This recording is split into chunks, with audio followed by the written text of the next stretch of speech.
Hi Gems, we're here at Cava restaurant in St. Petersburg, Florida.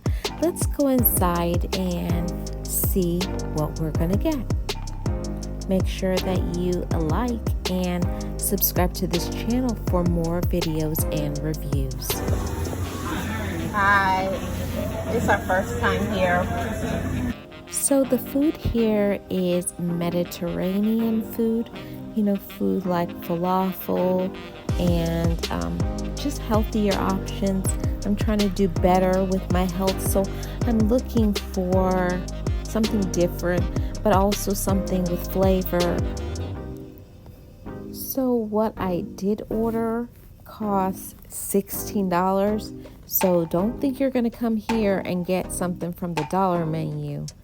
We did decide to go with a salad, and it had falafel and so many other great flavors. My niece told me that it was absolutely delicious. 4 out of 4 stars.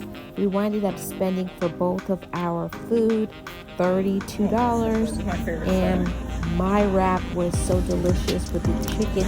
It had a delicious flavor, but it was spicy. I would definitely purchase again.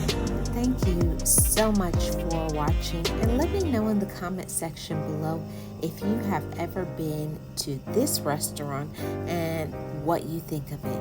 Make sure you like and subscribe for more.